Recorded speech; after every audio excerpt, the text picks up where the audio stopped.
Cumprimento os meus irmãos com a paz de Jesus. Seja bem-vindo ao estudo do Grande Conflito, capítulo 38, o último convite divino.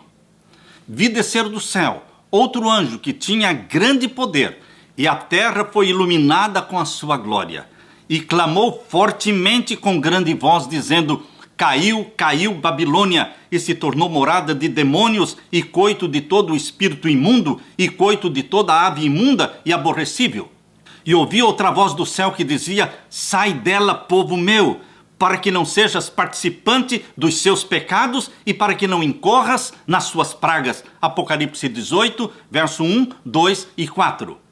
Esta passagem das Escrituras indica o tempo em que o anúncio da queda de Babilônia, conforme foi feito pelo segundo anjo do capítulo 14 de Apocalipse, verso 8, deve se repetir com a menção adicional das corrupções que tem estado a se introduzir nas várias organizações religiosas que constituem Babilônia, desde que esta mensagem foi pela primeira vez proclamada no verão de 1844.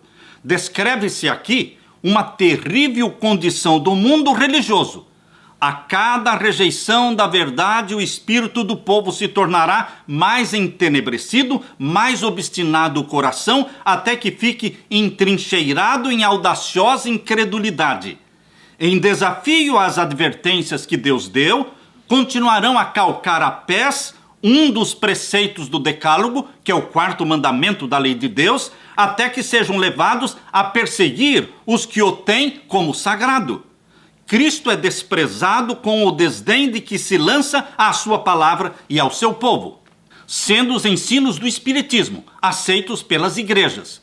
Removem-se as restrições impostas ao coração carnal e o professar a religião se tornará manto para ocultar a mais vil iniquidade.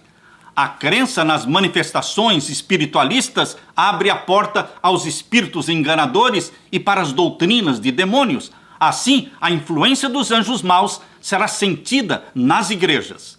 A respeito de Babilônia, no tempo referido aqui na profecia, declara-se: os seus pecados se acumularam até ao céu e Deus se lembrou das iniquidades dela. Apocalipse 18, verso 5. Encheu a medida da sua culpa e a destruição está a ponto de cair sobre ela. Mas Deus ainda tem um povo em Babilônia.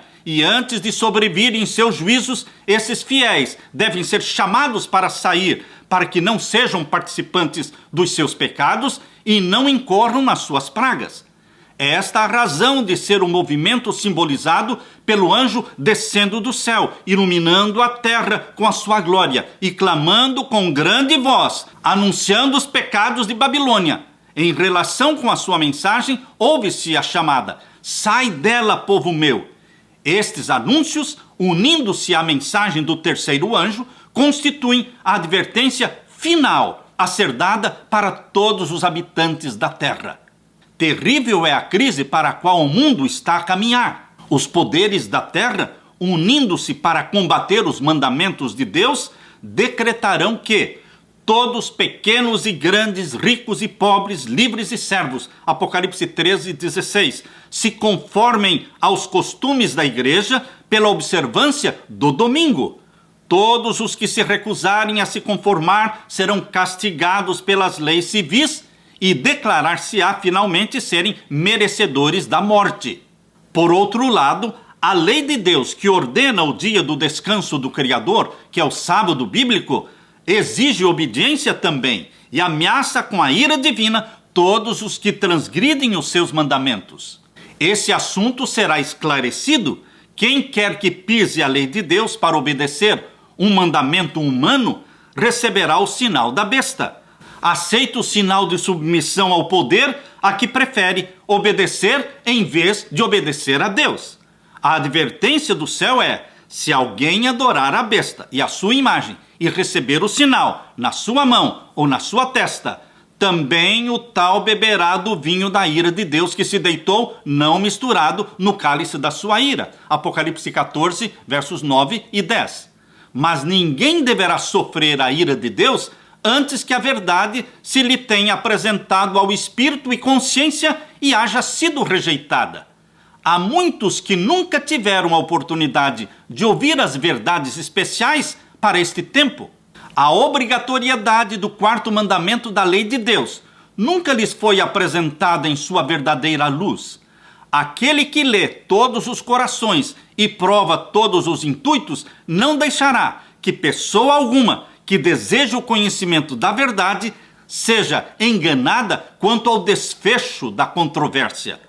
O decreto não será imposto ao povo cegamente. Cada qual receberá esclarecimento bastante para fazer inteligentemente a sua decisão.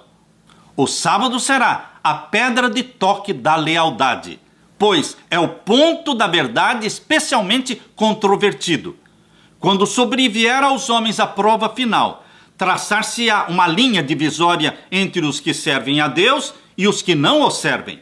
Ao passo que a observância do domingo, em conformidade com a lei do Estado, contrária ao quarto mandamento da lei de Deus, será uma declaração de fidelidade ao poder que se acha em oposição a Deus, é a guarda do verdadeiro sábado, do quarto mandamento da lei de Deus, obediência à lei divina, uma prova de lealdade para com o Criador dos céus e da terra. Ao passo que uma classe, aceitando o sinal de submissão aos poderes terrestres, recebe o sinal da besta, a outra, preferindo o sinal da obediência e a autoridade divina, recebe o selo do Deus vivo. Até aqui, os que apresentavam as verdades das mensagens do terceiro anjo foram muitas vezes considerados como simples alarmistas. Suas predições de que a intolerância religiosa alcançaria predomínio nos Estados Unidos, de que a igreja e o Estado se uniriam para perseguir os que guardam os mandamentos de Deus, estes ensinamentos foram declarados sem fundamento e absurdos. Afirmou-se confiantemente que esse país jamais se poderia tornar outro que não o que tem sido até o presente momento, defensor da liberdade religiosa. Mas, ao ser a questão da obrigatoriedade da observância do domingo amplamente agitada no país, vê-se aproximar o fato há tanto tempo duvidado e descrido. E a terceira mensagem produzirá um efeito que antes não seria possível produzir. Em todas as gerações, Deus tem enviado seus servos para repreender o pecado, tanto no mundo como na igreja. Mas o povo deseja que se lhes falem coisas agradáveis, e a verdade clara e pura não é aceita. Muitos reformadores, ao iniciarem o seu trabalho, decidiram-se a exercer grande prudência ao atacar os pecados da igreja e da nação. Esperavam, pelo exemplo de uma vida cristã pura, fazer voltar o povo para as doutrinas da Bíblia.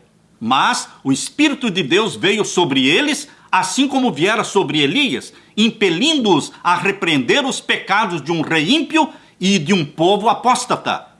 Não podiam conter-se de pregar as claras asserções da Escritura Sagrada, doutrinas que tinham sido relutantes em apresentar, sentiram-se agora forçados a declarar zelosamente a verdade e o perigo que ameaçava as almas. As palavras que o Senhor lhes dava, eles as falavam, sem temer as consequências, e o povo era constrangido a ouvir a advertência. Assim será proclamada a mensagem do terceiro anjo. Ao chegar o tempo para que ela seja dada com o máximo poder, o Senhor operará por meio de humildes instrumentos, dirigindo a mente dos que se consagram ao seu serviço. Os obreiros serão antes qualificados pela unção do Espírito Santo do que pelo preparo das instituições de ensino. Homens de fé e oração serão constrangidos a sair com santo zelo, declarando as palavras que Deus lhes dá. Os pecados de Babilônia serão patenteados. Os terríveis resultados da imposição das observâncias da igreja pela autoridade civil, as incursões do espiritismo, os furtivos, mas rápidos progressos do poder papal, tudo será desmascarado. Por meio destes solenes avisos, o povo será comovido. Milhares de milhares que nunca ouviram palavras como essas, escutá-las-ão. Com espanto, ouvirão o testemunho de que Babilônia é a igreja caída por causa dos seus erros e por causa dos seus pecados, por causa da sua rejeição da verdade enviada do céu para ela. ao correr o povo para os seus antigos ensinadores com a ávida pergunta: são estas coisas mesmo assim? Os ministros então apresentarão fábulas, profetizarão coisas agradáveis para lhes acalmar os temores e silenciar a consciência despertada. Mas, visto que muitos se recusarão a satisfazer-se com a mera autoridade dos homens, pedindo um claro "assim diz o Senhor", o ministério popular, semelhante aos fariseus da antiguidade, cheios de ira por ser posta em dúvida a sua autoridade, denunciará a mensagem como sendo de Satanás e agitará as multidões amantes do pecado para ultrajar e perseguir os que proclamam a verdade. Estendendo-se a controvérsia a novos campos e sendo a atenção do povo chamada para a lei de Deus, calcada a pés, Satanás entrará em ação. O poder que acompanha a mensagem apenas enfurecerá os que a ela se opõem. O clero, os pastores, empregarão esforços quase sobre-humanos para excluir a luz, receosos de que ilumine os seus rebanhos.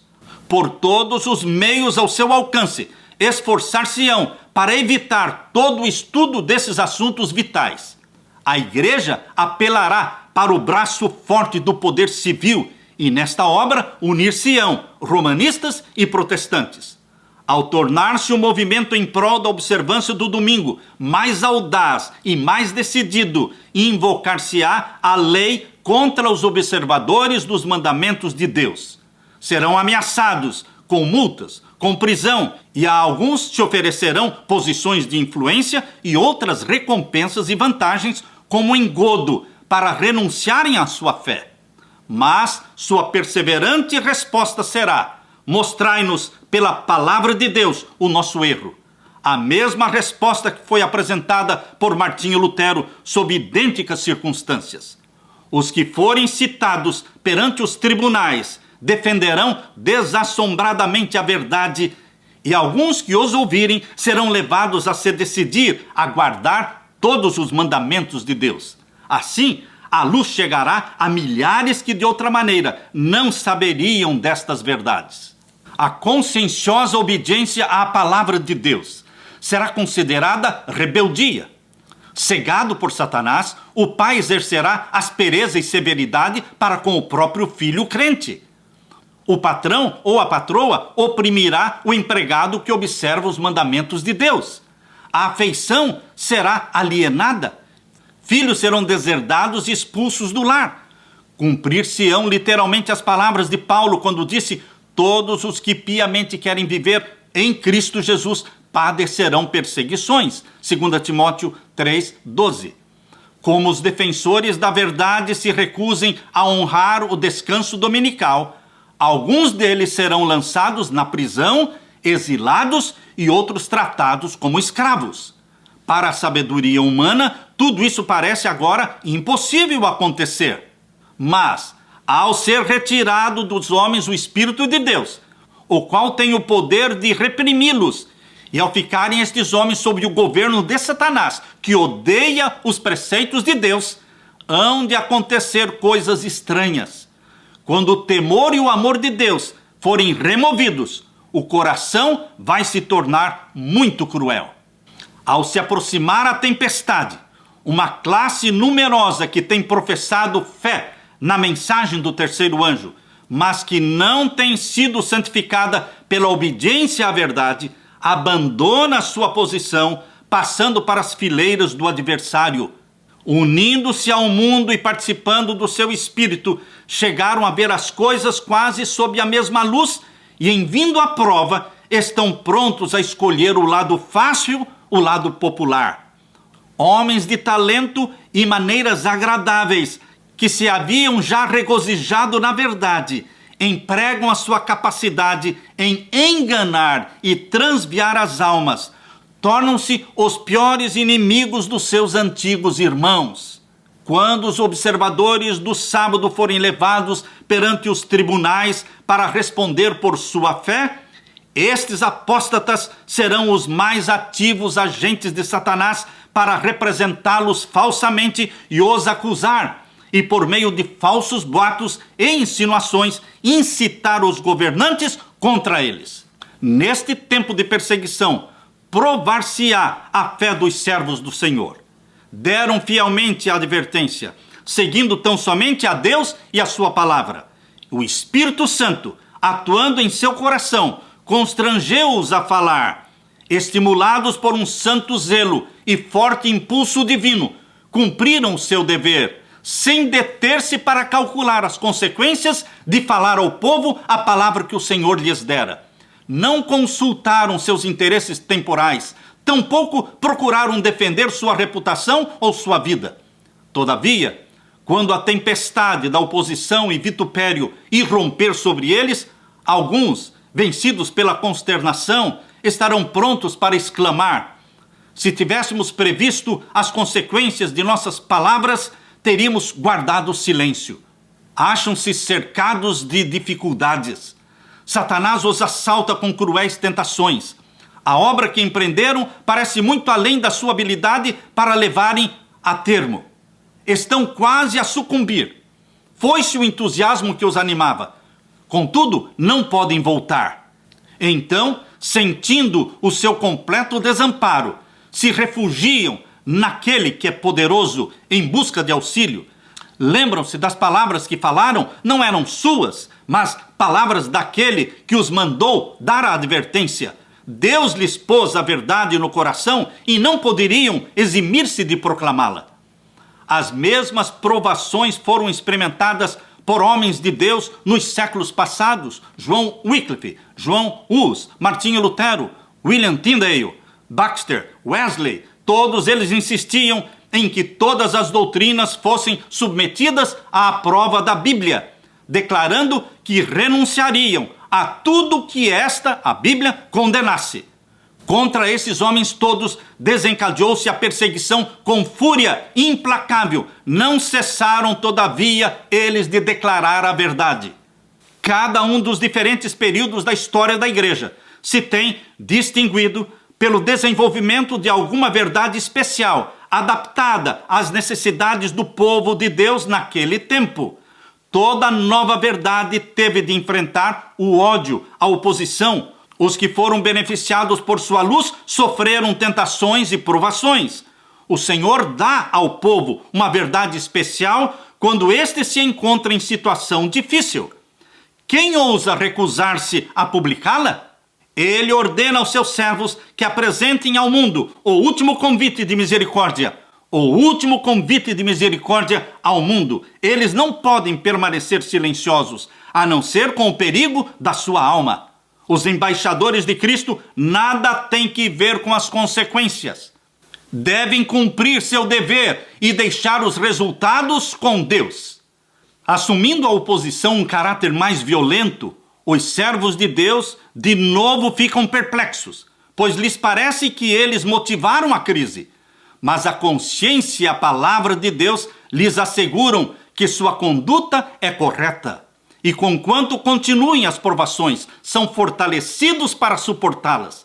A luta se torna mais renhida e acirrada, mas a sua fé e coragem aumentam com o perigo. Seu testemunho é este: não ousamos tentar alterações na palavra de Deus, dividindo a sua santa lei, dizendo ser essencial uma parte e outra não.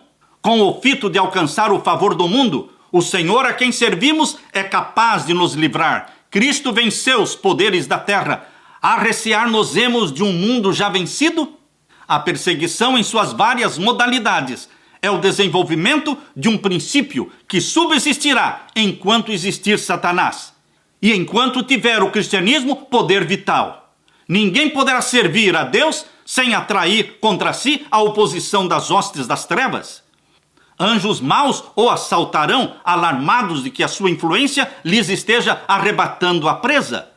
Homens maus, reprovados pelo seu exemplo, unir-se-ão àqueles procurando separar de Deus tal pessoa por meio de sedutoras tentações. Quando estas não surtem o efeito esperado, recorre-se ao poder compulsório para forçar a consciência. Mas, enquanto Jesus permanece como intercessor do homem no santuário celestial, a influência repressora do Espírito Santo é sentida pelos governantes e pelo povo. Essa influência governa ainda até certo ponto, as leis do país. Não fossem estas, e a condição do mundo seria muito pior do que está hoje. Conquanto muitos dos nossos legisladores sejam ativos agentes de Satanás, Deus também tem os seus instrumentos entre os principais homens da nação. O inimigo incita seus servos a que ponham medidas que estorvariam grandemente a obra de Deus, mas estadistas que temem a Deus são influenciados por santos anjos para que se oponham a essas propostas com argumentos irretorquíveis. Assim, um pequeno grupo de homens bloqueará uma poderosa corrente de males. A oposição dos inimigos da verdade será restringida a fim de que a mensagem do terceiro anjo possa efetuar a sua obra. Quando for dada a advertência final, prenderá a atenção das pessoas influentes por meio de quem o Senhor está agora a operar, e algumas delas aceitarão a verdade e manter-se-ão com o povo de Deus durante o tempo de angústia. O anjo que se une na proclamação da mensagem do terceiro anjo deve iluminar a terra toda com a sua glória. A profecia prediz, com isto, uma obra de extensão mundial e de extraordinário poder. O movimento adventista de 1840 a 1844 foi uma manifestação gloriosa do poder de Deus. A mensagem do primeiro anjo foi levada a todos os postos missionários do mundo e, em alguns países, houve o maior interesse religioso que se tem testemunhado em qualquer nação desde a reforma do século XVI. Mas isto deve ser superado em muito pelo poderoso movimento sob a última advertência do terceiro anjo.